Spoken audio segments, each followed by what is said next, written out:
Bonjour et bienvenue dans Effet d'Optique, le podcast qui explore des sujets de société liés au monde du travail et qui pousse à débattre. Chaque épisode part d'un mot ou d'une valeur que nous allons décortiquer ensemble dans le but d'aller au-delà des apparences et de vraiment comprendre ce que cela signifie pour chacun à travers des questions ouvertes inspirées de la méthode que j'utilise en coaching. Je m'appelle Aurane, je suis coach spécialisé en alignement professionnel et mon rôle est d'accompagner des personnes en quête de sens à créer une carrière qui leur ressemble. Aujourd'hui, nous accueillons Tara Bendo, analyste des marchés financiers, et il va nous accompagner dans un épisode dédié au mot du jour, partage. Le partage, cette force invisible qui relie les individus, nourrit les liens et donne du sens à nos expériences, est au cœur de nos relations humaines. Pour certains, il est naturel, spontané, un besoin presque vital de transmission, d'écoute et d'échange. Pour d'autres, il demande un pas de côté, une ouverture, parfois même un effort dans un monde qui favorise l'individualité et la performance. Dans une société où l'on célèbre l'autonomie, l'indépendance et la réussite personnelle, le partage peut sembler secondaire, voire presque naïf. Et pourtant, il est souvent le socle de ce qui nous fait grandir, évoluer et nous sentir vivants. Le partage est-il une simple valeur humaine ou peut-il devenir un levier de transformation personnelle et professionnelle? Dans cet épisode, nous questionnons cette notion essentielle avec notre invité et explorons ensemble en quoi le partage peut redéfinir notre rapport au travail, aux autres et à nous-mêmes. Bonjour Tara. Bonjour. Comment vas-tu? Ça va, très très bien. Merci d'être ici déjà. Avant de commencer, je voulais te rappeler, je rappelle aussi aux auditeurs que c'est des questions qui sont assez ouvertes, qui sont assez introspectives étant donné qu'elles sont inspirées de la méthode que moi-même j'utilise en coaching. Donc voilà, si tu ne te sens pas à l'aise déjà, n'hésite pas à me le partager. Il n'y a aucun souci si c'est une safe place, comme ça tu sais. Ok. Ça va? Merci. Est-ce que tu peux te décrire en un mot? Un mot? Ouais, c'est dur. Curieux. Ah, ouais, j'aime bien. Curieux. Qu'est-ce que tu fais dans la vie professionnelle? Quel est ton parcours? Professionnellement, je suis déjà actif dans l'industrie de la finance. Je suis rentré le 1er avril 2000, c'était pas une blague, chez l'ancien ING qui s'appelait la Banque Bruxelles-Lambert, où j'ai eu une très bonne formation. J'ai travaillé là-bas pendant 6 ans. J'ai d'abord commencé tout simplement dans le placement dans le call center, où on recevait des appels toute la Belgique. Et puis très très vite j'ai évolué. Je suis passé en banque privée après 2-3 ans, même pas. Et où j'étais trader, ou private trader pour des gens, où je faisais des opérations sur des produits dérivés, c'est-à-dire des options, des swaps sur leur portefeuille. Donc très très vite, moi j'ai pu appliquer ce qu'on m'avait appris. Et j'avais un petit portefeuille de 40-50 clients. Puis après, donc ça c'était chez ING. Puis après, j'ai fait d'autres banques à l'étranger. Je suis parti travailler au Luxembourg. Je suis parti travailler aux Pays-Bas aussi. C'est chaque fois plus ou moins les mêmes fonctions. Aux Pays-Bas, c'est différent parce que là, j'étais plus du tout dans le B2C.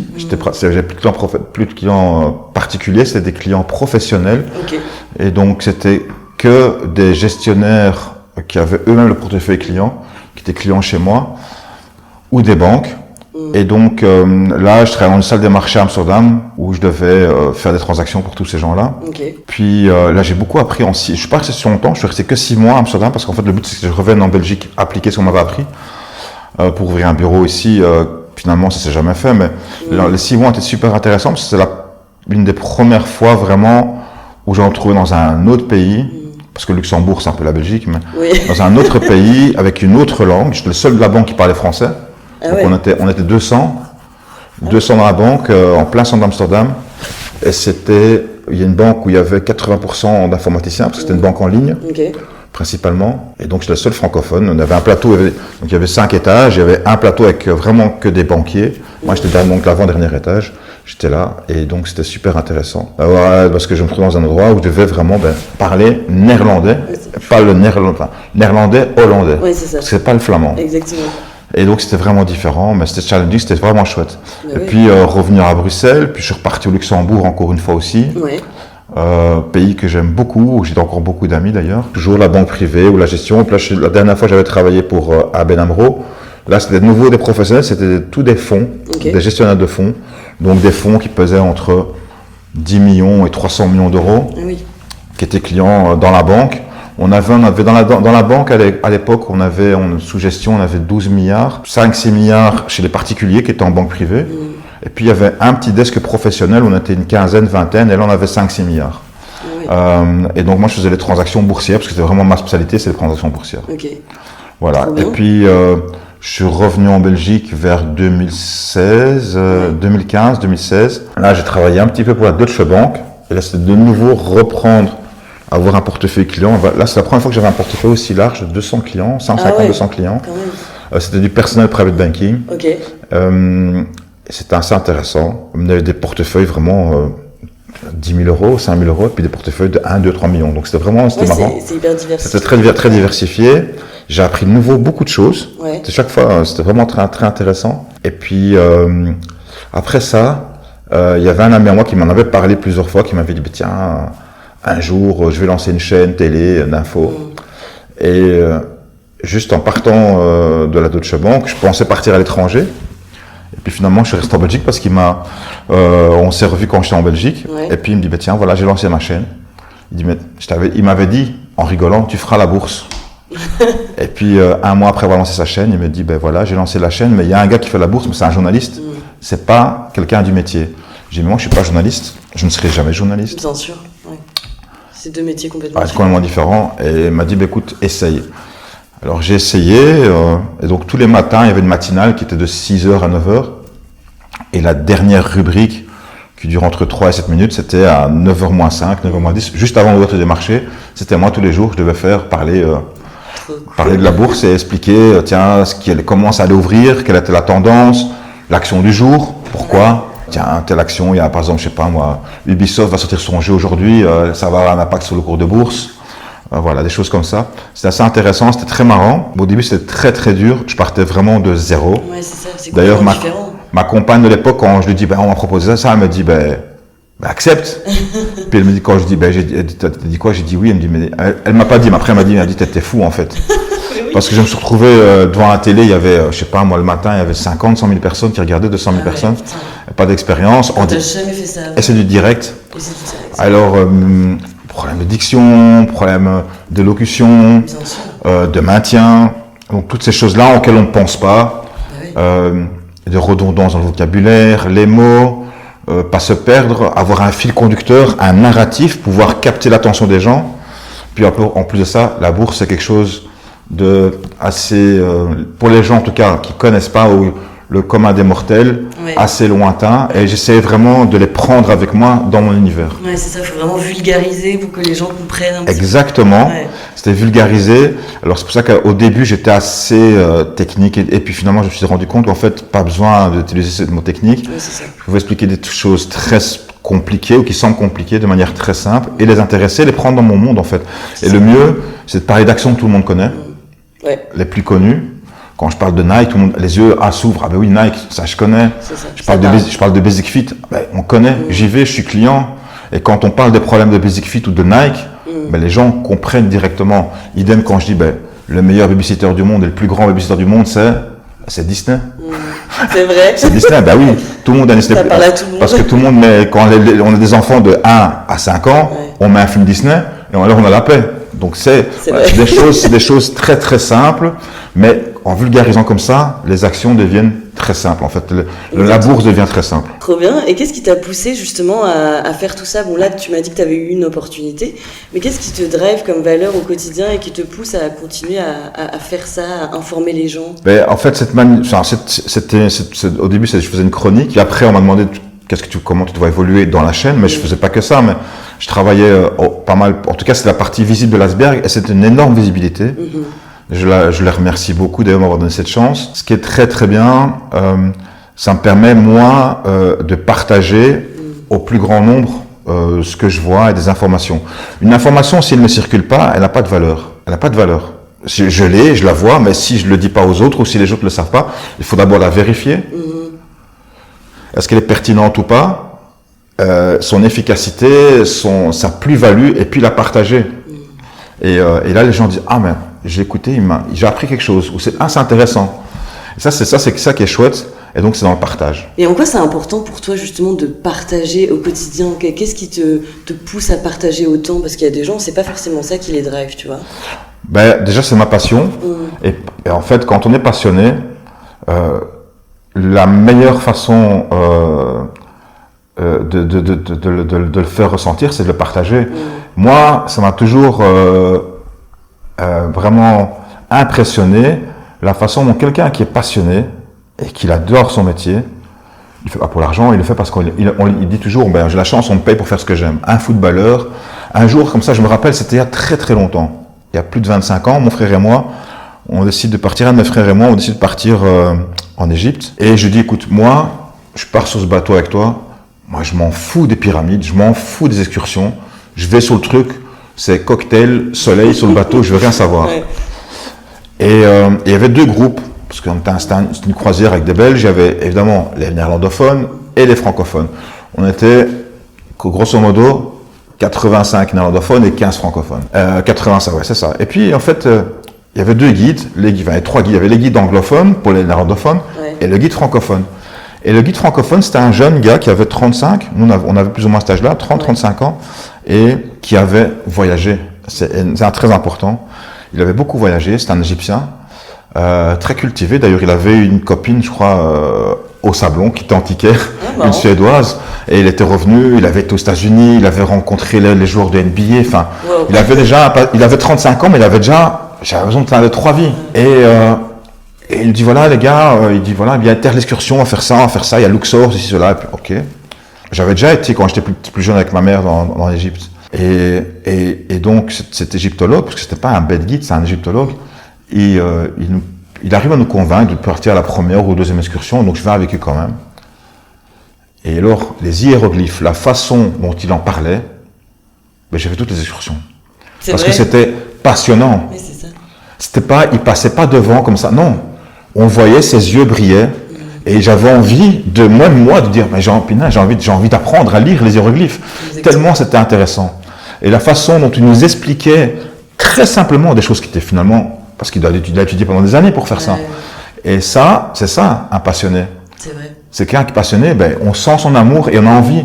La même chose avec un guide de montagne. Ouais. Il est passionné de sa montagne, on part avec lui sur le Mont Blanc. Hein. Exactement. Direct. C'est hyper passionnant d'écouter les gens passionnés. Justement. Les gens passionnés et qui ont l'amour, comme ça, ils nous ouvrent leur cœur, on va avec eux, on part avec eux, et ils nous emportent. C'est ça qui est chouette. Comment ça se caractérise, toi, le partage, du coup, dans ton quotidien professionnel? Est-ce que ça passe par, du coup, la transmission? Comment tu fais? Après, donc, au tout début, je faisais cette chronique qui était uniquement une petite chronique de 3-4 minutes, où j'essayais d'intéresser les gens un peu à la bourse et de leur donner envie. Puis après un an, il me dit, tu dois évoluer comment dans la chaîne? Comme à la banque, tu te vois où dans 2 ans, 3 ans? Je dis, écoutez, moi, je pense qu'il manque quand même dans la chaîne une émission sur la finance. Vas-y, propose, fais. Carrément. Ok. Et non, tu fais de A à Z. Une seule chose, une seule condition. Hein. Nous, on s'occupe de rien. Tu t'occupes, toi, tu invites les gens, tu t'occupes toi de l'agenda, tu t'occupes toi des sujets, on s'occupe de rien du tout. On te met juste à disposition une assistante. C'est incroyable. Ah, ok. Rendez-vous dans 2 semaines. Ah, ok, mais comment je vais faire? Et puis, tout ce que j'ai appris, la Deutsche Bank, tout ce que j'ai appris à l'ING, tout ce que j'ai appris au Luxembourg et tout ça, je commence à mettre par écrit, je dis essayer de faire une émission. J'avais déjà vu des émissions, mais m'inspirer du fil d'une émission, construire une émission, c'est pas mon métier. Bien sûr. Comment on fait une émission? Puis je me dis, il faut un truc dynamique, que toutes les 5 minutes, on change de sujet, parce que sinon, moi, en fait, je me suis dit, je vais faire à la télé, en tout cas pour ce que je faisais à la télé, ce que j'ai envie de voir. Exactement, oui. Ce que moi, j'ai envie de voir à la télé. Se mettre à la place des gens qui regardent. Voilà, exactement. Je suis consommateur. Je suis consommateur de l'info et j'ai envie de voir j'ai envie de voir qu'on parle des États-Unis, j'ai envie qu'on parle de l'Europe. Puis après, j'ai envie qu'il y ait, un truc technique, qu'on m'explique ce que c'est. Puis qu'on parle d'un bouquin. Puis je veux dire, l'actualité. Et puis qu'il y ait un débat, mais qui ne dure pas trop longtemps. Parce que ce que je déteste le plus dans les chaînes d'infos et dans les programmes, c'est qu'il y a 4-5 personnes qui sont en train de faire, qui s'écoutent parler. Oui, exactement. Et ça, je trouve ça des fois vraiment très, très barbant pour les gens. C'est ça. Et justement, ça manque de partage. C'est un manque de partage, exactement. Et là, plutôt, je me suis dit, non. Et donc, je commence à faire l'émission. Alors, au début, j'avais pris un invité. Puis je me dis, ouais, non, il y avait le présentateur, l'invité et moi comme expert. Puis je dis, non, 2, c'est quand même mieux. Puis après, moi, je faisais le débrief de bourse américaine, qu'est-ce qui s'est passé, les bourses américaines. Puis je dis, mais non, je connais des mecs là-bas. C'est mieux que je les appelle, c'est mieux qu'eux le fassent. Carrément. Et puis s'ils parlent en anglais, ben, c'est authentique. Et puis je me dis, ben, j'étais en Afrique du Sud aussi. Quand je parle de l'or, mais non, c'est moi qui dois parler de l'or. Là, je connais un mec, il est près des mines d'or. Il travaille à côté, dans une bourse, et il travaille à côté de 20 km des mines d'or. Il sait ce qui se passe mieux que moi. Moi, je suis à Bruxelles dans mon bureau, que j'en sais, moi. Lui, il est là. C'est vrai. Dit comme ça, ouais. Mais non, c'est comme ça, c'est la réalité. Le gars qui a la bourse de New York, il parle de la bourse de New York mieux que moi, il est dedans. Il a les pieds dedans. Il a les pieds dedans. Et il aime les bourses européennes. Je dis, ben, je connais un mec en Suisse, il y a un mec à Paris. C'est génial. Un mec, et je dis à un banquier, écoute, si tu passes à Amsterdam de temps en temps, ouais, je suis à Amsterdam, Tara. Et ça te dérangerait quand tu es à Amsterdam de faire un petit appel de la salle des marchés d'Amsterdam. Tu dis, bah, tiens, il y a ça et ça qui se passe, et tu nous parles de l'action Heineken ou Unilever. C'est votre action du pays, quoi. Il dit, ouais, c'est vrai, t'es une banque hollandaise, ouais, ben voilà. Et donc c'est comme ça qu'en fait je me suis dit, ben, en partageant mon réseau, j'en fais profiter un maximum de monde. Exactement. Et chacun peut transmettre à sa manière ses connaissances. Et c'est pas moi, c'est pas ma vision. Et en plus, on a plusieurs visions. On a le gars de New York, on a le gars de Johannesburg, on a le gars de Paris, le gars de Genève, le gars d'Amsterdam, le gars de Londres. Ouais. Et là, je me suis rendu compte aussi, des fois, des gens que je ne sais pas du tout. Je les vois passer sur des grosses chaînes américaines ou anglaises. Bloomberg, je dis, bah, tiens, il a un nom belge, lui. Je l'écris, tiens, voilà, je m'appelle Tara, on a des amis en commun, ou pas du tout, hein, puis bah, est-ce que ça t'intéresserait de passer dans mon émission, j'ai une émission, ah ouais, carrément, j'habite à Bruxelles en plus, mais non. Bah, génial. Mais gars, je te vois mais non, mais je te vois toujours à Londres et tout ça. Oui, mais le week-end, je rentre dormir à Bruxelles, j'ai ma famille là-bas. Ben, j'ai incroyable, le mec, je le vois toujours, il est toujours à Paris, à Londres et tout ça. Et en fait, non, le mec, il habite à Bruxelles. Il dit, ah, ça me ferait plaisir. Et puis on se parle, et puis en fait, on voit qu'on a 10 amis en commun, qu'on a travaillé dans la même banque, et puis il dit, ben, avec Tara, ça me fait plaisir de venir chez toi. Ah, bon, maintenant, ça me fait plaisir, moi, de t'avoir, parce que toi, tu es une vedette une star dans le monde de la finance. Tu passes sur Bloomberg UK, tu passes sur BFM Business. Moi, je dis, ben, c'est bien que tu passes chez nous, quoi, tu vois. Ah non, moi, je suis content de passer enfin en Belgique. Et le mec, en Belgique, personne ne le connaît, alors que dans toute l'industrie financière du monde, le gars est connu. Voilà, c'est comme ça. Incroyable. Et puis, j'avais aussi tissé des liens avec le plus vieux trader de la bourse de New York. C'est quand on parle de la bourse de New York, il y a toujours une tête qui vient, on appelle le Ancient de Wall Street, parce qu'il est très expressif, c'est Peter Tuchman. Okay. Et puis lui aussi, commence à tisser des liens, puis il dit, ah, tiens, tu veux me faire plaisir, envoie-moi du chocolat. Je lui envoie une boîte de chocolat Marcolini, mais, super bon, top. Et ces gens-là, que ce soit Peter, Vincent, Eric, enfin tous ces gens-là que j'ai croisés au fur et à mesure, qui me disent, bah oui, moi ça me fait plaisir de passer, c'est chouette, et qui nous partagent leurs idées eux aussi, mais c'est des échanges en fait. C'est ça, en fait c'est des échanges, ouais. C'est des échanges, alors, soyons pas naïfs, c'est de la visibilité pour eux aussi. Bien sûr. Mais il y a des gens une partie de ces gens-là qui n'en ont pas besoin, clairement. Peter, il a rien à gagner à passer en Belgique. Ça lui rapporte rien. Il est trader pour une boîte américaine, leurs clients c'est des professionnels, ça lui rapporte rien. Il le fait vraiment dans un but de transmettre. Et lui, par exemple, j'ai appris beaucoup de lui. Il transmet, il partage beaucoup. Je ne suis pas la seule chaîne étrangère avec qui il a du contact. Enfin, je ne travaille pas pour la chaîne, mais avec la chaîne. Et j'ai vu quand j'étais à New York, par exemple, pendant les élections, j'étais là pendant 2 semaines, j'étais avec lui tous les jours, sur le parquet à New York, sur le floor. Et puis je voyais le jour de l'élection, je dis Peter, il faut absolument que tu parles pour Bruxelles. Bruxelles va m'appeler, vont me demander que tu fasses une interview. Donc je tends le micro, tu parles. Ouais, ça va. Il dit, mais Tara, aujourd'hui, ça en est 16, quoi. 16 interviews, plus son boulot. Plus le boulot, plus le taf. Et le gars, il a 65 ans. La fatigue. Et turbine. Et le gars, il a 300 000 followers sur Instagram. Il est là, et puis il me parle, ouais, ça va, ouais, tchac, tchac. Il est occupé, j'ai dit, mais. Incroyable. Il a 4 bras, 6 jambes, non. C'est pas possible. C'est pas possible, voilà. Il se lève à quelle heure et, voilà. Et donc ça, c'est des gens comme ça qui sont à la fois qui nous inspirent, qu'on croise. Et puis moi, j'ai croisé d'autres personnes auparavant aussi, mais donc le partage, eux sont dans le partage, moi aussi, et c'est vraiment c'est eux qui m'inspirent pour partager encore plus. J'ai envie d'encore donner plus des fois, mais il faut donner une partie parce qu'il faut filtrer. Ouais. Mais voilà, tout ce que je reçois, j'essaie de le retransmettre de la meilleure manière. C'est génial. Est-ce que c'est inné chez toi de partager, tu penses?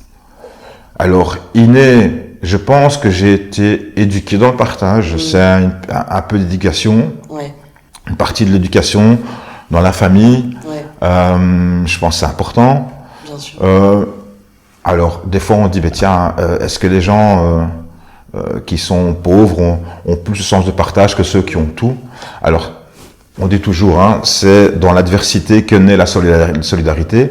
Alors, c'est clair que quand on est en galère, on a 5 en galère, on va s'entraider plus facilement que les 5 qui sont bien entiers, qui n'ont besoin de rien.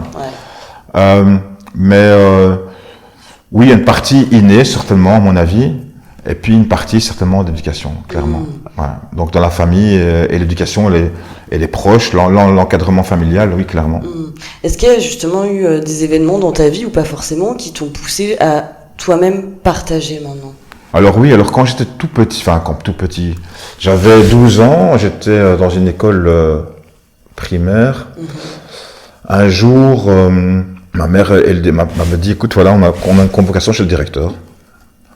Ah bon, ouais, pourquoi? Écoute, ils ont un projet pour toi.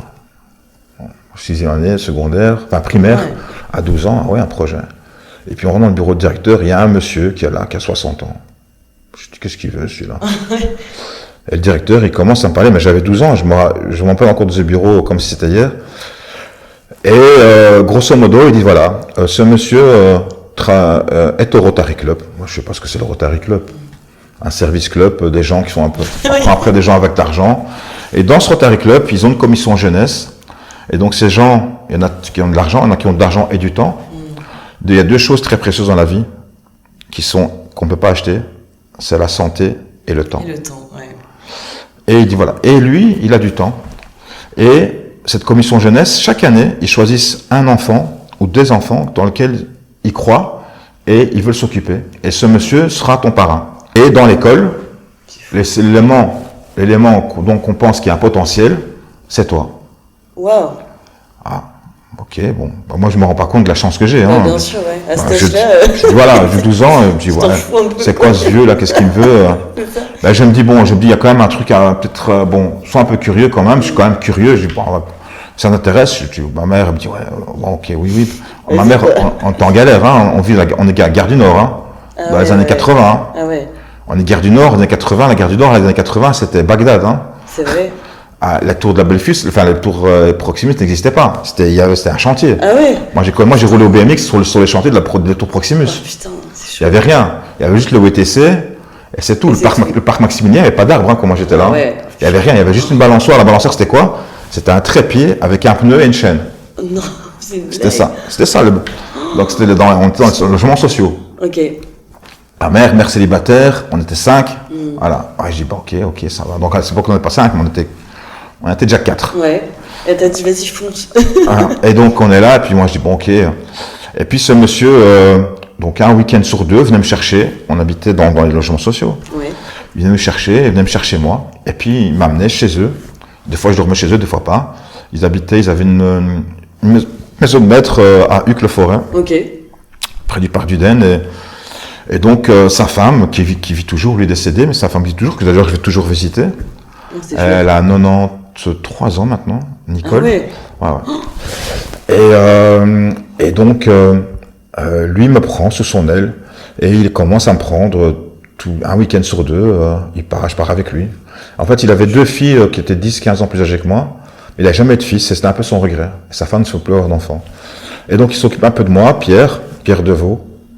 Il s'occupe de moi et puis à mes 13-14 ans, donc il suit mon parcours scolaire, parce que la première année, je retrouve à Laken dans une école où je fais 90% en faisant rien du tout. Il dit, c'est trop facile pour toi, on va te changer. Il me met dans une autre école.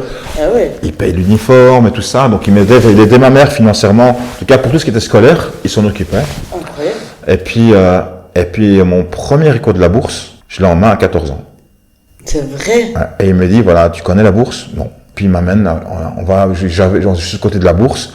À l'époque, à la bourse, dans les années 80, c'était encore à la criée, donc je ne vais pas rentrer. parce qu'avec les professionnels qui rentrent là, moi je suis sur le côté, le Falstaff, j'aimais bien aller au Falstaff avec lui, et en plus c'était là je pouvais prendre le bus pour aller jusque chez lui à l'époque, si je voulais aller en bus, et donc je suis au Falstaff, et bon, à l'époque c'était vraiment tout un écosystème, donc il y avait la bourse de Bruxelles, il y avait tout le côté, la bourse, maintenant c'est des friteries, mais à l'époque c'était tout des brasseries chics, le Falstaff qui maintenant n'existe plus, à la parisienne, il y avait les dames en fourrure qui attendaient les messieurs, qui étaient dans la bourse en train de mettre leurs ordres. Derrière, d'ailleurs ça c'est encore historiquement, c'est comme ça que ça s'est passé, derrière la bourse, parce que ceux qui avaient fait des gros coups partaient directement, il y a tous les bijoutiers, il y a encore les bijoutiers qui sont derrière la bourse, à cause de ça, qui étaient là il y a 50, 80 ans. La rue du Midi était la rue des numismates, donc toutes les collections de pièces, les pièces d'or, il y a encore quelques bureaux d'échange d'or, c'était la rue du Midi. Et quand on montait vers le Sablon, là il y avait les manteaux de fourrure. Putain, c'est ouf. D'ailleurs, il y a, sur la place du Sablon, on voit encore, bon ça c'est encore autre chose, mais il y a un des grands bâtiments qui s'appelle, quand on regarde bien, le plus gros bâtiment, qui est maintenant une maison d'exposition d'art, je pense c'est une galerie. Là, quand on regarde au-dessus, il y a marqué Malien Fourrure. C'était un supermarché de la fourrure. Parce que dans les années 1910 à 1930, la Belgique était encore très très riche. Ça venait du Congo belge. Et donc, il y avait, les dames étaient en fourrure, et donc il y avait un supermarché de la fourrure, c'était là, c'était Malien.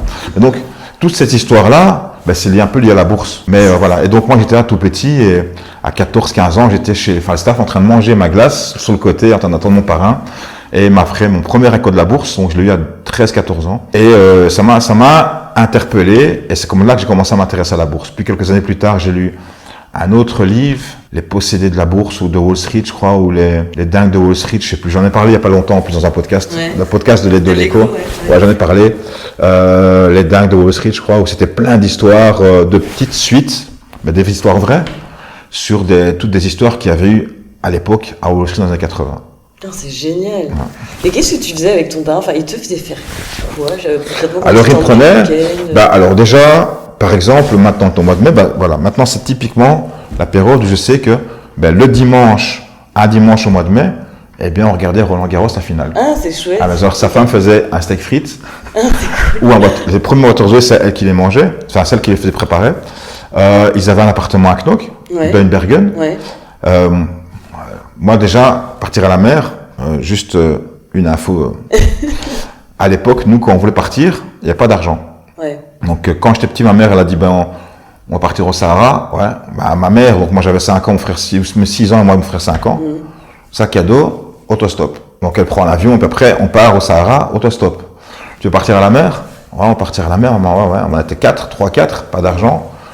On prend le bus jusqu'au bas à fond de l'avenue Charles-Quint. On écrit Ostende. Bah oui, mais en même temps c'est pas donné. Ostende, c'est des années 80 aussi. En plus, à cette époque-là. Ostende, hop, et on part. Putain. Tu vas au centre, tu veux revenir à Bruxelles, tu mets Bruxelles de côté. Oh purée. Et tu mets Bruxelles, et puis tu repars. Pas d'argent pour le train, c'est tout. Purée, c'était vraiment quand on était en galère comme ça. Vous aviez pas peur comme ça? On était en galère comme ça. C'était les années 80, c'était comme ça, on était en galère. Il y avait beaucoup de gens qui faisaient du stop. Même maintenant encore, des fois quand je vois des gens qui font du stop, et il fait froid et tout, si j'ai le temps, je m'arrête. Ouais, tu t'arrêtes, oui. Moi je m'arrête, je les prends, je dis tu vas où? Je dis sur ton non, je vais écouter, toi tu vas où? Non, tu vas où? Si j'ai le temps, je le dépose. Je le dépose. Alors, je me dis, merci, non, il n'y a pas de problème. Parce que moi, j'étais plus jeune, j'ai connu des fois des galères comme ça, parce qu'il n'y a pas d'argent, parce que t'as raté le dernier métro, il est minuit et demi, 1h, t'as 16 ans, dans la galère, tu dis, ça arrive, quoi. Ça pique. Tu dis, je vais marcher 10 km, ça pique, tu les fais. Et il fait 5 degrés, tu les fais. Mais bon, voilà. Donc, si y a moyen d'aider les gens, parce que toi, on t'a aidé un jour. Exactement. Toi, on t'a dit, tu rends à ce chauffeur de camion qui nous a pris quand on était ma mère et moi, avec mes frères, on a voulu aller à la mer, voilà. Exactement. Ce qu'on a reçu, on le rend. Est-ce que toi, tu partages tout ou tu es plus à l'aise de partager une chose en particulier, par exemple, comme le savoir? Alors, je partage pas tout. Mais les limites sont saines. Parce que ne pas avoir de limites, c'est pas bien. Donc, les limites sont saines. Il faut toujours avoir des limites dans la vie. Exactement. Qu'est-ce que tu partages pas? Beaucoup de choses de ma vie privée, je ne partage pas. Alors, je suis public, entre guillemets. Je poste pas mal de trucs, des fois même qui ont l'air un peu privés, mais sur des vacances ou quoi. Mais en fait, je partage finalement très très peu de choses vraiment privées. Que ce soit des idées politiques, ou des convictions en dehors de mon métier. Des choses de ma vie privée, je ne partage pas. Ouais, c'est ça. Non, il y a des choses que je parle dans l'intimité, pas souvent, finalement. Quand je m'amuse, oui, je rigole, parce que c'est sympa, on partage, mais non. Ce qui est important de partager, moi, en tout cas dans ce que moi je fais, ce qui me touche, c'est de partager vraiment mon savoir en finance, principalement. Et c'est ce que les gens attendent de moi aussi, je pense.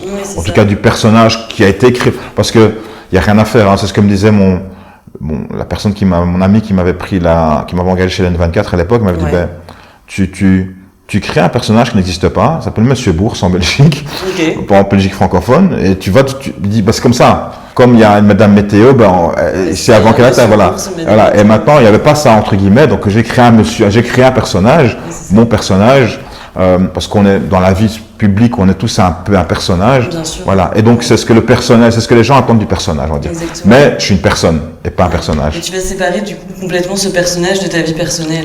Non, après, parce qu'il n'y a rien à faire. C'est moi. Il y a une partie de moi. Mais des fois, il y a plein de fois, c'est ce que des fois j'explique à ma compagne, c'est une dure semaine, c'est une dure journée. On m'a fait des réflexions pas sympas. Il y a eu des problèmes, que ce soit à la maison, en privé ou pas. À l'antenne, les gens, ils veulent pas savoir. Il faut pas qu'ils voient ça. Ils n'ont pas besoin de le voir. Donc, des fois, on est super souriant, mais à l'intérieur, on est triste, on est très triste, ou on est mort, ou on est fatigué, mais on ne doit pas le montrer. Exactement. Comme dans n'importe quel boulot, finalement, tu vois. Oui, bien sûr, mais c'est encore plus dur, je pense. Quand tu es exposé. Quand on est exposé, parce que quand je suis dans mes analyses, dans mon bureau, je suis triste, je suis ou bien à la limite avec un client, voilà. Mais quand il y a 100 000 personnes qui regardent, ou 50 000 ou 30 000, je sais pas, on peut pas, il faut cacher, quoi. Ouais, il faut cacher. Il faut cacher, et ça, des fois, c'était très, très, très dur. Alors, des gens disent, je t'ai vu, bonne nuit, et puis non, en fait, on dit non. Moi, je dis pas. Je dis, en fait, non, j'étais pas bien du tout. J'ai reçu une mauvaise nouvelle. Il y a un ami qui est décédé. Ou avec ma compagne, on s'est engueulé la veille. Voilà. Donc, on peut pas être toujours au top, mais quand tu as un personnage public, tu montres un peu une façade. Alors après, voilà, c'est encore des fois, c'est vraiment des fois, c'est assez dur. Ça, c'est le seul souci je dirais de la télé ou d'être exposé. Bien sûr. Et encore, moi, je ne fais que la bourse sur un petit segment. Donc, j'ose même pas. Je sais, je comprends, quand on est encore exposé 1000 fois plus, c'est pas gai. C'est pas toujours gai de devoir cacher. Même si dans ma famille, on est très introverti au niveau des émotions, peut-être un peu trop, mais des fois, c'est compliqué. C'est compliqué. Et comment tu fais justement quand tu es dans des moments de fatigue ou tu as passé une mauvaise journée, et comment tu fais pour continuer à garder ce partage, cette transmission? La passion. Heureusement que c'est la passion, parce qu'en fait, ça me permet. Ça aussi, ça me permet de m'évader, en fait. C'était vraiment... D'ailleurs, des fois, c'est assez bête, mais je me rends pas compte. Des fois, c'est ma compagne qui disait, mais putain, tu vas arrêter de travailler. Parce que moi, je me rends pas compte que je travaille.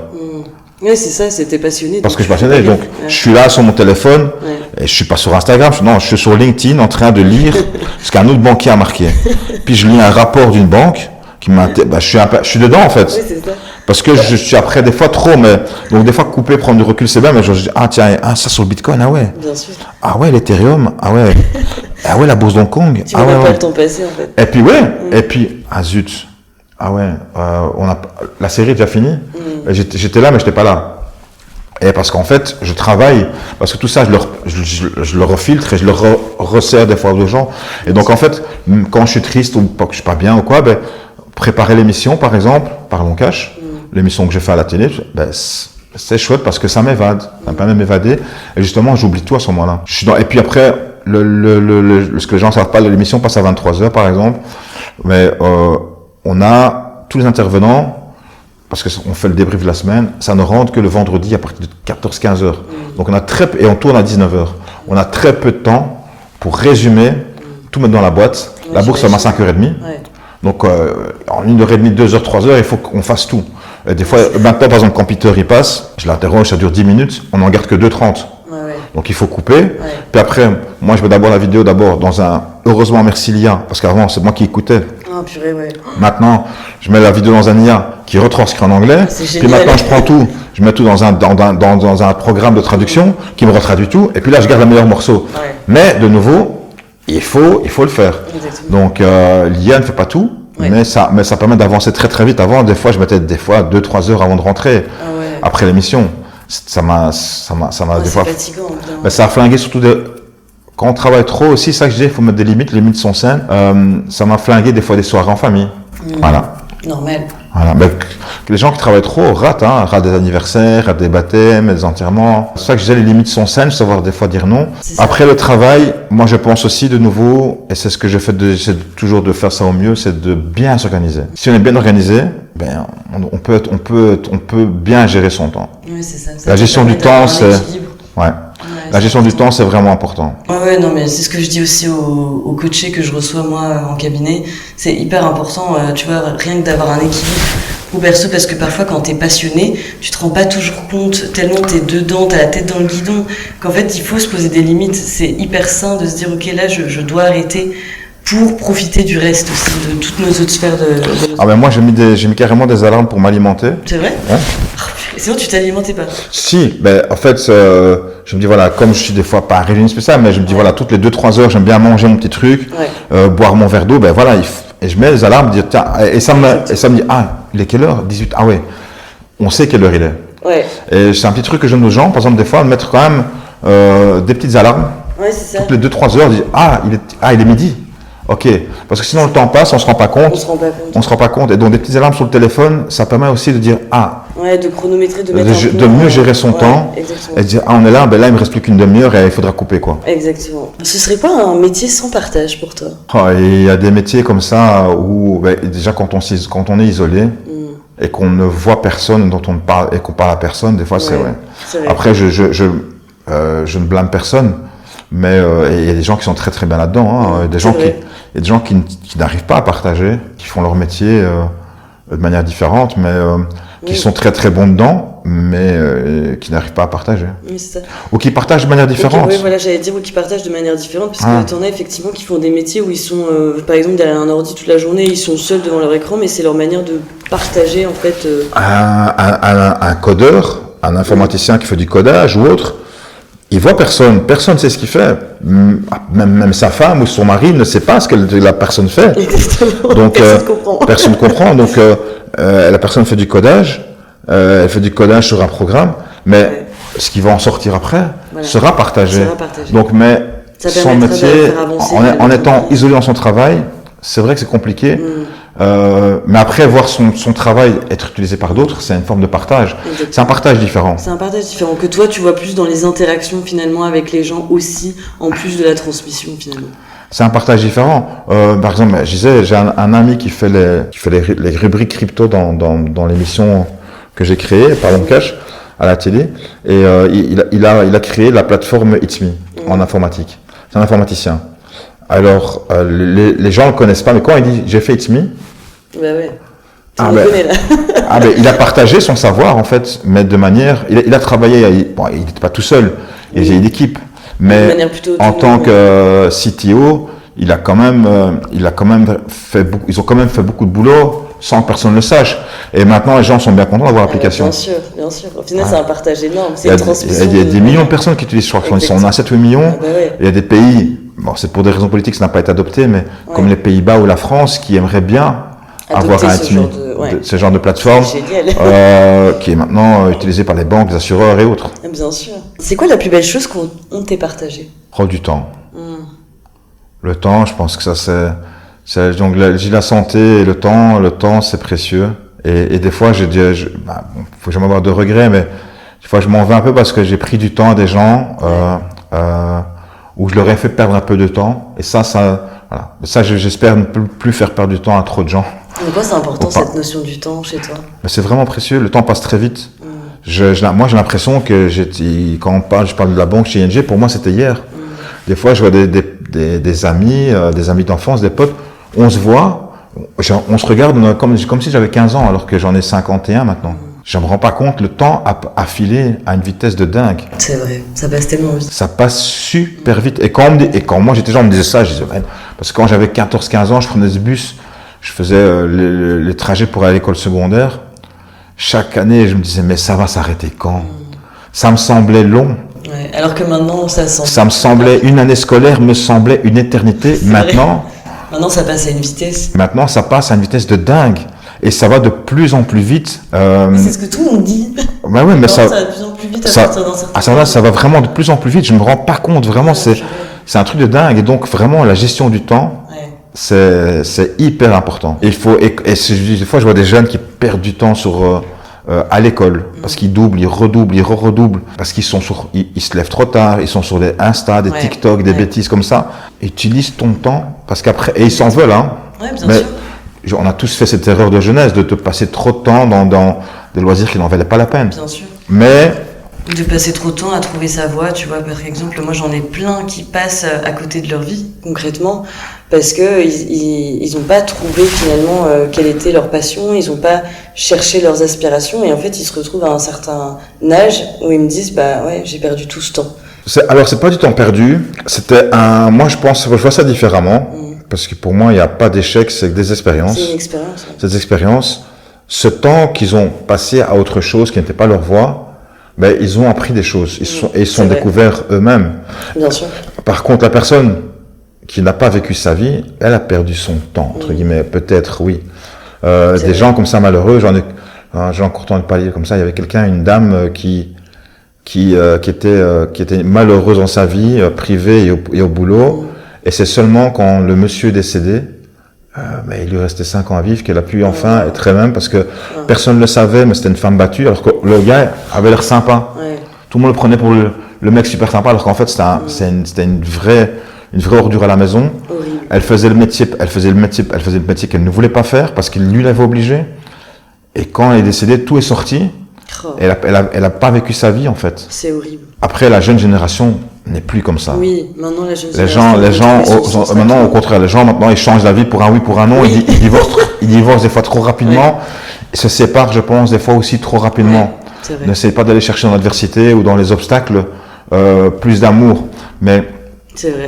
Ici, la dame-là, c'était vraiment l'inverse. Elle a vraiment vécu sous cloche. C'est horrible. Et quand ce sac à dos est parti, ouf. Ah ouais. Et là, on s'est dit, la pauvre. Ah ouais. Parce qu'elle n'a pas vécu sa vie, en fait. C'est horrible. Elle a vécu à travers ce monsieur qui ne la traitait pas comme il fallait. Elle n'a pas vécu la vie qu'elle voulait être, qu'elle voulait avoir. Elle n'a pas fait le boulot qu'elle voulait. Donc, non, le temps, c'est... C'est vrai que le temps est précieux.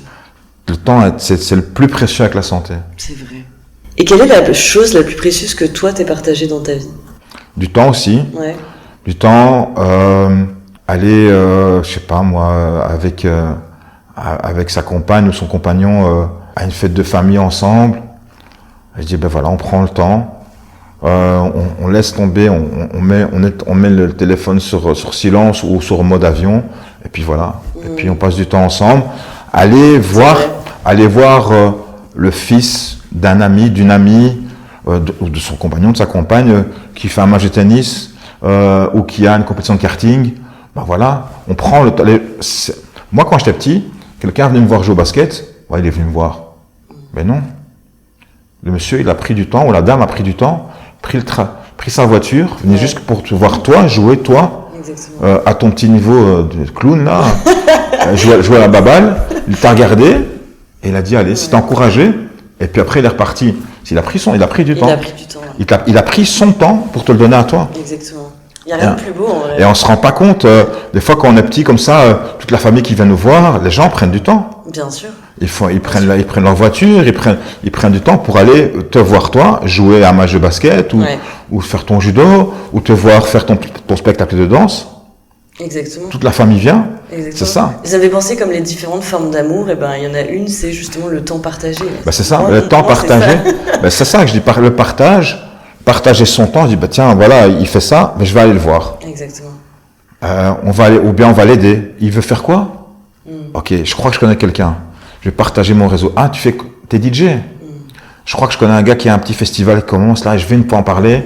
Mais c'est ça, c'est du partage. Mais le temps, c'est vraiment, c'est quelque chose de très précieux. Ouais. Mais après, il faut pas attendre du retour, il faut vraiment le faire de bon cœur. Hein. Ouais, naturellement.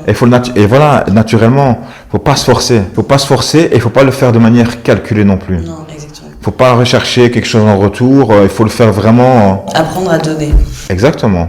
Et lâcher prise. Sans forcément attendre de recevoir. Ah, mais de toute façon, recevoir quoi en retour? Non, moi, juste qu'ils disent merci ou pas, on a été le voir, on l'a fait pour lui, pour ses parents, pour la famille, voilà, mais en plus, je dis comme je disais, quand on est jeune, on se rend pas compte. Non, mais non. On se rend vraiment pas compte.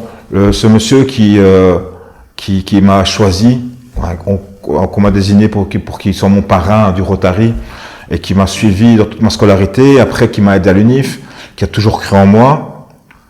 Il me dit, qu'est-ce qu'il veut celui-là au début? Oui, c'est ça. Il te l'a fait. Il a partagé son temps. Il a pas perdu son temps. J'espère en tout cas que maintenant qu'il est fier de moi là où il est, sa femme me le dit toujours, mais voilà, il a pas perdu son temps. Et vraiment, je lui ai toujours été reconnaissant, vraiment. Même quand j'étais petit, j'ai été très vite reconnaissant parce que je me rendais compte quand j'étais à Knock avec le restaurant, j'ai dit, en fait, c'est pas mon monde ici. Mais voilà, j'apprends, il m'a fait voyager un petit peu. Là, c'est une belle histoire, franchement. Pour partir sur le sujet un peu plus sociétal, on va dire, du partage dans notre vie, de manière générale, est-ce que tu penses que, justement, le partage doit être réciproque? Bon, là, on vient un peu de répondre à la question, mais... Alors, je pense que il y a différentes manières de le voir.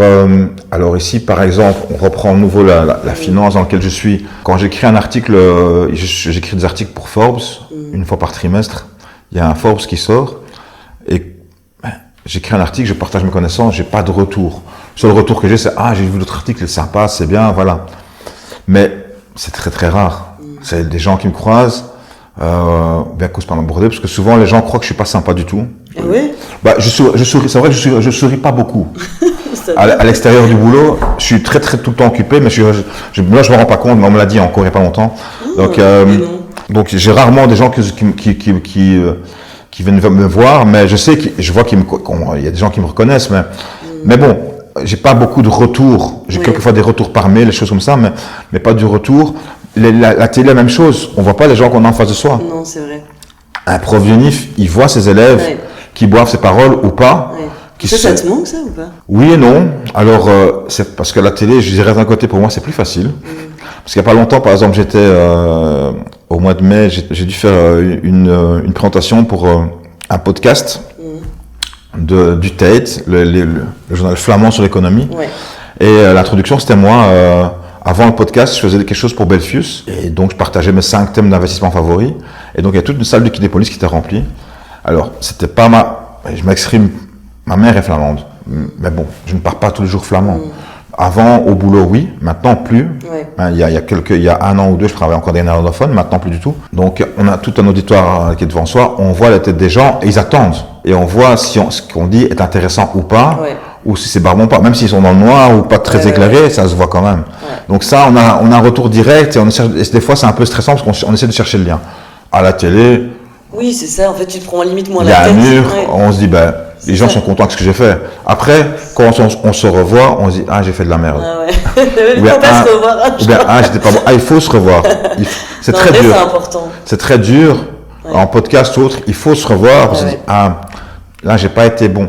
Il faut, les joueurs de foot regardent leurs matchs après les matchs. Les sportifs, tennis ou autres, ils regardent.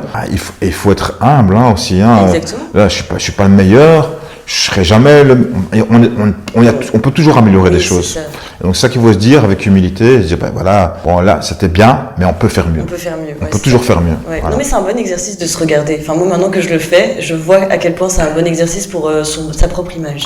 Moi, la chronique, je me rappelle quand je faisais le matin la chronique matinale, je rentrais, parce que des fois je rentrais à la maison parce que je travaillais de la maison, des fois j'allais directement au boulot, mais rentrer à la maison, je demande à ma compagne, regarde, et tu me dis ce que t'en penses. Tu me dis ce que t'en penses, j'avais le débrief direct, ça durait 5 minutes, Des fois, je me faisais dézinguer, des fois, alors, il y a trop de il y a trop de ceci, et t'as dit 2 fois évidemment, 3 fois évidemment. C'est dur, voilà. Et c'était dur. Intéressant pour s'améliorer. Et alors, oui, comme ça. Et ta posture, et ton dos, et t'étais trop penché en avant, et t'étais comme ça, et ta cravate, et ceci, et voilà. Et toutes ces remarques de elle ou d'autres personnes, C'est de la bienveillance, hein. Bien sûr, c'est constructif. Exactement. C'est pas une critique uniquement destructrice, c'est constructif. Et il faut avoir l'humilité d'accepter de dire, bah oui, c'est vrai, t'es pas bien. Objectivement, non.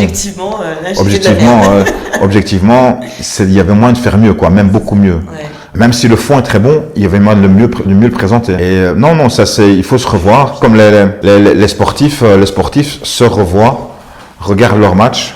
Et il faut le faire. Il faut le faire. C'est hyper important. C'est clair. Il faut le faire. Il ne faut pas avoir peur. Il faut le faire. Exactement. Je suis complètement d'accord, même si c'est pas facile. Le partage des connaissances, est-ce qu'il pourrait, selon toi, être mieux valorisé dans notre monde? Question très large. Oui, vraiment. Je vais prendre de nouveau le plus bel exemple. Maintenant, pour moi, sur les réseaux sociaux, c'est la finance. Malheureusement, moi, je suis un peu entre les deux, un tout petit peu, mais en finance, ceux qui ont le plus de succès sur les réseaux sociaux, la majorité, c'est des escrocs. C'est vrai? La majorité, ce sont des escrocs. Ce sont des gens qui vendent des formations, qui vendent du pipeau, qui vendent du rêve. Oui, avec moi, vous aurez 5% garantie, 7%, 8%, 10%, vous serez trader, c'est cela. Il y a une minorité qui utilise très bien les réseaux sociaux, qui a compris la manière de se marketer très bien, mais qui a un fond vraiment sérieux et du contenu. Mais la majorité, les 3/4, c'est du vent. C'est vraiment du vent. Et malheureusement, j'en parlais encore plusieurs fois, hein, les jeunes sont plus sensibles aux vendeurs de vent qu'aux gens qui ont le vrai contenu. Oui, et ils oublient qu'un influenceur n'est pas un journaliste, je ne suis pas journaliste, ou un analyste. Les journalistes qui écrivent pour les journaux, organes de presse, qu'ils soient de gauche, de droite ou autres, qu'ils soient détenus par tel ou tel milliardaire ou tel groupe, un journaliste, il a des règles de déontologie à respecter, alors que quelqu'un sur Insta, il raconte ce qu'il veut, il ne sera jamais puni. Oui, c'est ça. C'est pas forcément sourcé. Sauf s'il a des propos racistes, xénophobes ou pédécriminels, j'en sais rien, mais sinon, on peut raconter tout et n'importe quoi. C'est vrai. Nous, quand on est en finance, le Belge ne se rend pas compte, l'investisseur belge est un des plus protégés au monde, quasiment en Europe. Oui. Quand une banque sort un produit financier, il y a une tonne de papiers légaux à envoyer à la FSMA, donc le gendarme du secteur financier, pour être validé. Ah, ok. Il y a vraiment plein d'obligations légales que les banques doivent respecter. Les banques en Belgique sont très frileuses parce que elles sont tout le temps surveillées, mais très surveillées par la FSMA. Okay. Donc les épargnants belges sont parmi les plus protégés au monde. Ok, waouh. Sur leur épargne, sur leurs investissements, on ne peut pas faire n'importe quoi. J'ai nombre de fois où des clients de banques ont été en procès contre leur banque et ont gagné parce que les banques ont fait les cow-boys. Les banques ont quasiment tout le temps perdu, très souvent. Je sais pas, moi par exemple, un banquier qui a mal conseillé une vieille dame qui lui a vendu un truc hyper risqué. Si la famille s'en rend compte quand elle est décédée, ils vont en procès, la banque perd direct. Putain, c'est bien. Parce qu'elle a été mal conseillée. Donc maintenant, les banques sont à ce niveau-là, on fait beaucoup d'efforts. Il y a quelques années, il y a eu des abus. Maintenant, les banques ont fait beaucoup d'efforts. C'est très vertueux, mais je dirais maintenant c'est dans le sens inverse. Les banques sont même trop frileuses, ont trop peur parce que il y a trop de contraintes. Le secteur est vraiment, il y a trop de contraintes, trop de réglementations. Ça tue un peu le business. Et ça tue surtout le conseil. Les gens, voilà, moi je vous ai dit ça, mais je vous ai rien dit. Vous faites si vous voulez, ça a vos risques et périls. Moi je suis pas là. Oui, mais finalement aussi, c'est peut-être pour ça qu'il y en a qui se dirigent vers les réseaux sociaux ou des médias. Et c'est mal. Non, c'est vrai, exactement. Voilà, j'allais y arriver, tu as vraiment compris. C'est vraiment ça. Et c'est ça, justement. Comme d'un côté, les banques ont dit, ils disent jamais rien. La banque, je demandais qu'est-ce qu'elle pensait de l'action, elle m'a rien dit. J'ai demandé elle m'a rien dit. Les cryptos, les banques, ils font pas. Les banques américaines commencent à faire des cryptos. Les banques en Belgique, il n'y a aucune banque qui parle de crypto. Aucune. Parce qu'ils ont. Non, toi, on peut pas avoir des cryptos. Qu'ils soient convaincus ou pas, parce que moi il y a des gens qui disent ils y croient, ils y croient pas, c'est pas une religion. On est convaincu de la technologie ou pas. Voilà, c'est convaincu de la technologie ou pas. C'est pas ça le problème. Le problème c'est que c'est trop touchy, et c'est pour ça que les jeunes, quand on parle de crypto, les jeunes vont boire tout et n'importe quoi, surtout de n'importe quoi sur les réseaux sociaux. C'est pour ça que quand moi j'ai fait l'émission Parlons Cash par exemple, j'ai dit tiens, un sujet dont personne ne parle à la télé, c'est les cryptos, parce que c'est vrai. Et les banques ne parlent pas. Et puis je me suis dit mais comment je vais en parler, ça va être compliqué. Et quelqu'un qui a la légitimité pour moi qu'il avait, technique, c'était justement Marc Mazur qui a fait la plateforme It's Me, qui est un bon ingénieur informaticien, qui s'est rentré dans la crypto il y a 12 ans maintenant. Il a commencé en 2013. Donc c'est pas qu'il a commencé à 3 ans ou il y a 4 ans. Oui, c'est ça, c'est vraiment il est expert dans son domaine. Il a cru à cette technologie-là il y a 12 ans. Il a subi plusieurs chutes. Dans le crypto, il y avait plusieurs bull runs, donc des hausses très fortes et puis des chutes. Donc il sait de quoi il parle, c'est un informaticien, il connaît la technologie. Et quand il parle de projet, c'est ce qu'il dit. Donc voilà, et donc ça c'est très intéressant. Après, il faut le faire de manière pédagogique, parce que des fois il est un peu trop technique, mais c'est quelqu'un qui est légitime. Et donc je me suis dit, ben voilà, là j'ai trouvé une perle, je suis content. Mais à côté de lui, il y a dans les influenceurs crypto, il y a bien 95%, 95% des gens qui sont des escrocs. Hein. Mais c'est ça.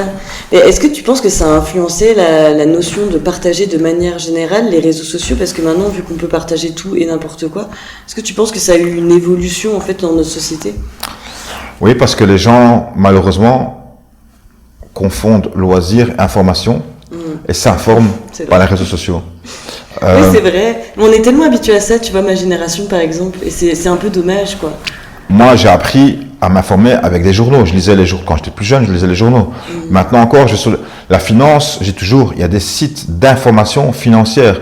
On va pas aller choisir une action parce que Pierre-Paul Jacques, sur un short d'Insta ou de YouTube, a dit « Ah ouais, les gars, Ubisoft, il faut acheter à 30 et il faut revendre à 5. » Non.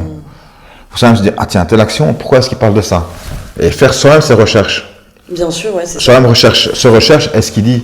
C'est vrai, d'abord, qui c'est qui dit ça? Pourquoi est-ce qu'il dit? Est-ce qu'il a acheté l'action portefeuille? Peut-être qu'il veut faire ça pour faire monter le truc. C'est ça.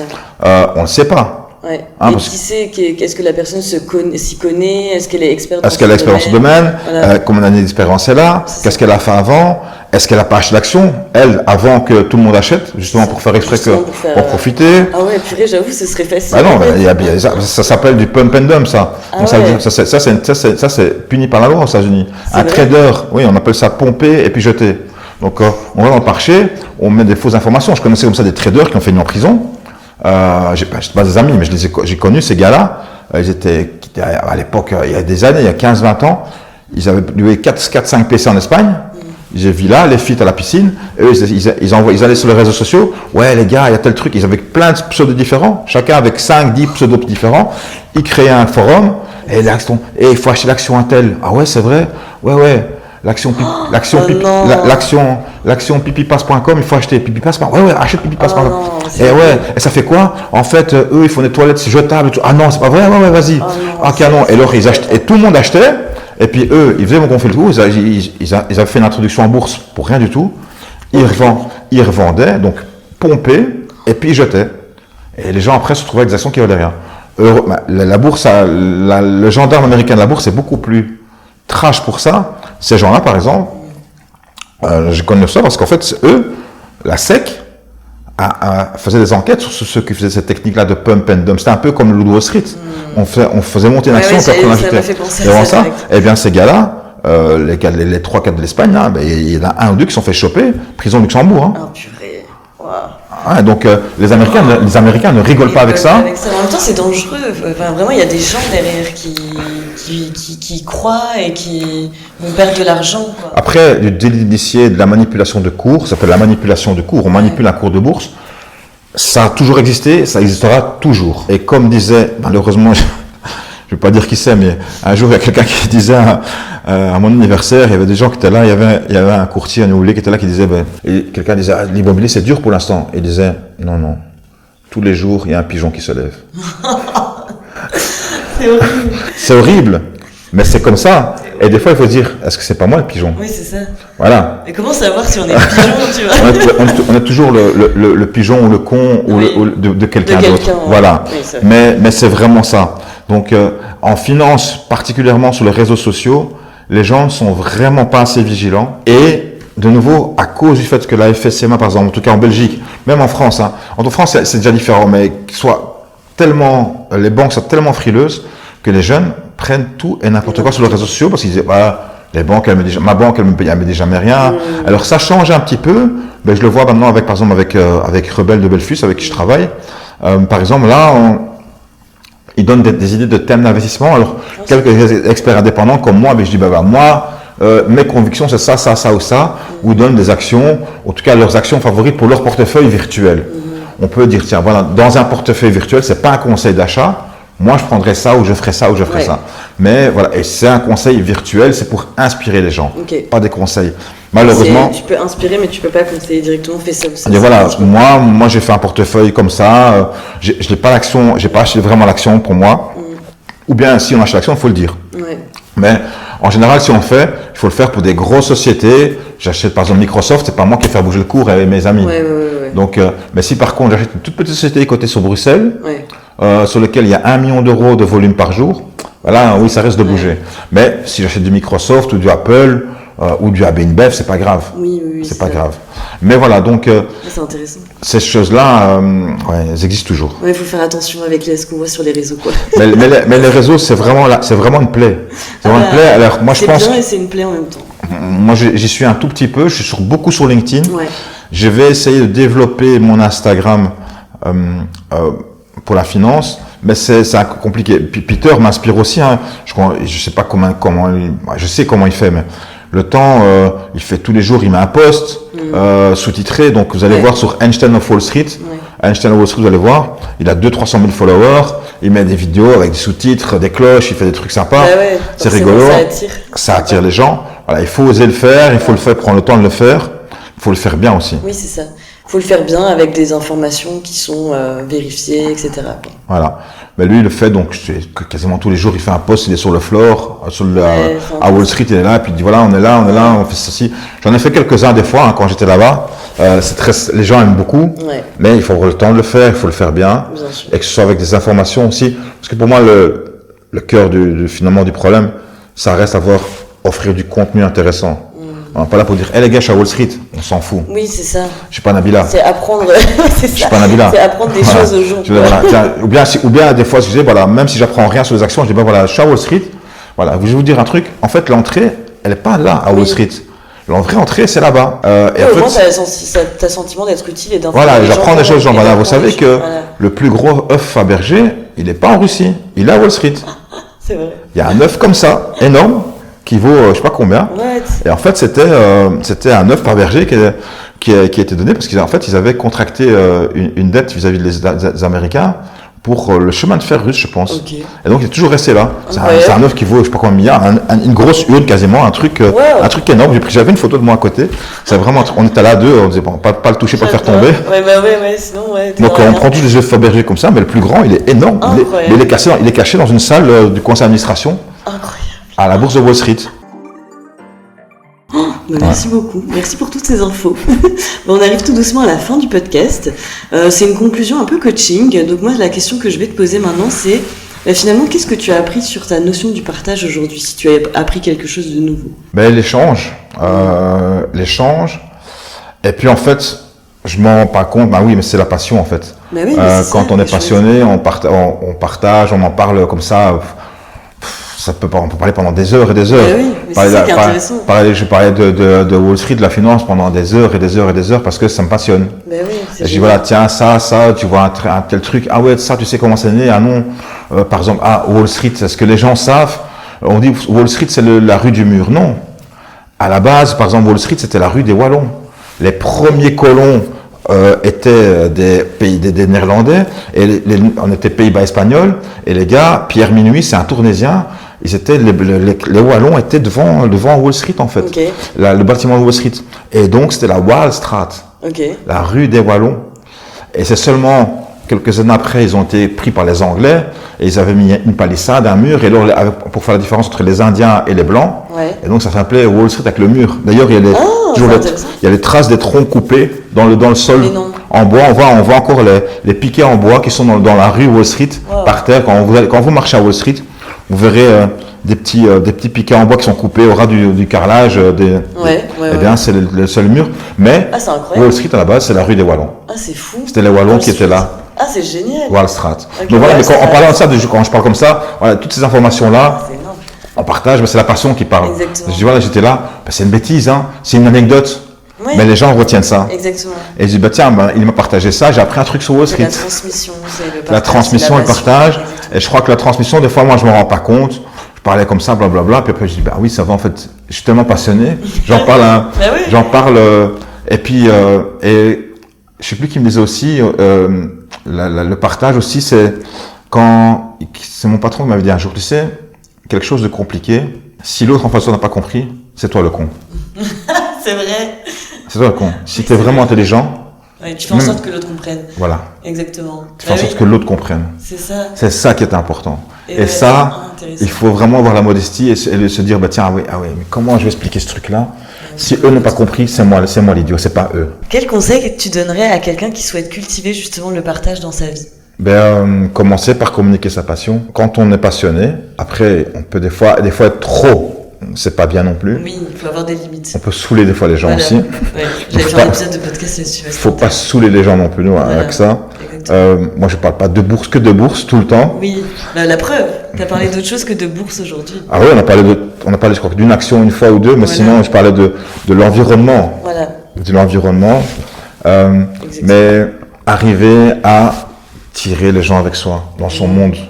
Quand on prend les gens avec soi, là, on a réussi. Et c'est ça qu'il faut arriver à faire. Quelqu'un, par exemple, moi, je sais que j'étais à quelqu'un qui me dit, j'ai envie de danser. Moi, la danse. Et puis après, je me dis, je vois comment elle m'en parle. Ses yeux qui brillent, je dis, je vais quand même aller voir. Ça m'intéresse quand même, je voudrais quand même prendre un cours. Et puis on a été, je me suis dit, c'est chouette quand même. J'ai pris un cours de danse avec la personne, je dis, j'aimerais. Je dis, voilà, j'ai pas continué, je me dis, j'aimerais bien le refaire. Parce que voilà, c'est quelque chose qui lui tenait à cœur, elle était passionnée par ça, elle a réussi à me convaincre. Ça, c'est génial. Ça, quand on arrive à tirer l'autre dans son univers, dans quelque chose qui nous intéresse, et sans le forcer, voilà. Juste lui montrer les bons côtés des choses et avoir aussi un peu simplifié l'amour et la tendresse et la bienveillance, eh bien, on peut tout faire. On peut monter sur le Mont Blanc. Et il n'y a pas longtemps, j'ai gravi comme ça une montagne à l'île Maurice. Ah, c'est vrai. On en a tellement parlé. J'ai dit, ouais, j'y vais, quoi. Je suis pas en montagne du tout, hein. J'ai pas du tout. J'aime bien la nature, mais bon, moi je suis plage, mais pas en montagne du tout. Je dis, j'y vais. J'y vais, hein. Incroyable. Et tu vas tout seul? Ouais, j'y vais, rien à foutre. Je vais y aller. Même si, et j'ai encore fou, même s'il pleut, j'y vais. Bon, c'était très dur, mais après, je me suis dit, franchement, ils ont réussi à tellement me convaincre, les Mauriciens. Les Mauriciens m'en parlaient, c'est une montagne des esclaves. Ouais. À l'île Maurice, ils m'en parlaient tellement avec bienveillance, amour. Je voyais, quand ils parlaient de cette montagne, vous l'avez fait? Ouais, je l'ai fait. Tu l'as fait? T'as monté? Ouais, moi je suis monté. Tu t'es dit, c'est bon là, il faut que j'y aille aussi. C'est bon, et puis il leur m'expliquait l'histoire en fait. C'est une montagne où les esclaves marrons se cachaient pour des colons à l'île Maurice. Et tout en haut ils se cachaient, puis un jour ils ont vu quelqu'un qui arrivait et ils se sont dit, non, on va nous tuer. Et ils sont jetés. Oh non, c'est horrible. Ils ont préféré mourir pour leur conviction, pour la liberté. Et en fait, le messager qui venait leur dire qu'il y avait l'abolition de l'esclavage. Oh purée, c'est horrible. Et c'est pour ça que je disais, c'est ça qu'il disait, la morale de l'histoire, c'est il faut toujours respecter ses principes, ses convictions, mais toujours vérifier l'information. À ne pas avoir de préjugés. Et ils voyaient ce gars qui montait, ils disaient, waouh, c'est chaud là. Et ils l'ont même pas écouté. C'est triste comme histoire, mais c'est une belle morale. Voilà. Voilà. Et c'est comme ça. Et ça, je me suis dit, mais quand j'étais en haut, et en haut il y a une croix. C'est pas le vrai sommet, mais c'est là vraiment il y a plus que 10 mètres, mais là il y a une croix. Et on est là, on se dit, c'est dur quoi. Mais c'est une triste histoire, mais une très belle histoire. C'est une très belle histoire. Voilà. J'avais fait un post là-dessus sur LinkedIn quand j'ai pris des photos là-dessus quand j'étais en haut tout seul là. Et j'ai la chance d'être en haut tout seul parce que je suis le dernier à monter. Ça ferme à 14h30, je suis monté à 14h35. Trop bien. Donc j'ai dû me dépêcher, mais bon, c'est très très chouette. Ah, c'est génial. Merci beaucoup Tara pour ce partage. Merci d'avoir été là aujourd'hui justement dans le partage. Évidemment, si vous aussi que le sujet vous parle, n'hésitez pas à partager en commentaire votre vision du partage, si vous vous êtes reconnu dans les paroles de Tara, évidemment. Évidemment, si vous souhaitez aussi exercer un métier dans lequel vous êtes passionné, n'hésitez pas à me contacter. Toutes mes informations sont en description du podcast comme d'habitude. Et je mets aussi les informations de Tara si vous voulez le suivre. N'hésite pas à nous dire où est-ce qu'on peut te voir, quand, où. Alors, merci d'abord pour ce podcast. C'était vraiment super chouette, très intéressant. Merci à toi. Tes conseils en coaching sont vraiment précieux. Bien, alors, on peut me retrouver. La plateforme sur laquelle vraiment je suis toujours, c'est LinkedIn.